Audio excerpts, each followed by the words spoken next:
Welcome to the Unstuck podcast, where we assess sticky situations to see who's right, who's wrong, and all the nuances that get your head spinning. Some of these stories will hit close to home, others might not. But every episode will offer takeaways, strategies, and insights you can use in your own life.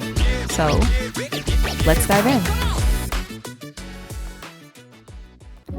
Imagine you have a coworker who goes out to lunch with you every day just to vent about the boss and everything going on at work. You like them, you enjoy their company, but it's starting to drain you. So you finally say, "Can we talk about something else? Because I can't carry this every day." Boundaries seem to be a reoccurring theme for the stories in this podcast, so I thought I'd take this episode and dedicate it to boundaries. The name of this episode is Boundaries Are More Than Just a Line in the Sand. Emotional boundaries are basically the line between your feelings and someone else's feelings. It's knowing where you end and where another person begins. It means you are responsible for your emotions, but not responsible for fixing, managing, or carrying someone else's.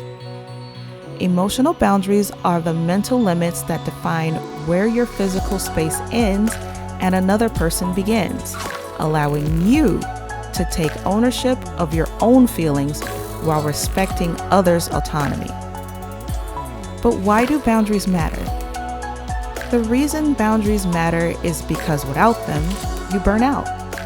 You start taking on everyone else's problems, everyone else's emotions, and eventually you lose yourself in that. Boundaries protect your self-esteem because they remind you that your needs matter too. And they also help create healthier relationships because now you're not over-functioning for someone else while they underfunction for themselves. But here's the part people miss. A boundary is not just understanding your limits, it's communicating them and enforcing them. It's not, "Please stop doing this." It's, "If this continues, I'm going to step away." So in real life, it sounds more like, "I can't talk about this right now, let's change the subject." Or, "I'm not available for conversations that feel disrespectful." Or, "I need to end this call if it turns into venting again." But what happens when you carry everyone else's emotions? What happens to you internally? You basically get emotional burnout.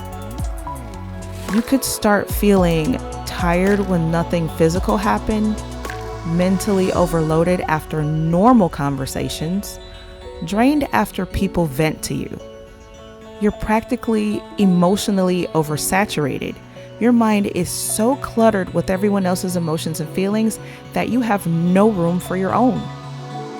Another thing that can happen when you absorb other people's feelings and problems is your feelings get blurry or muddled.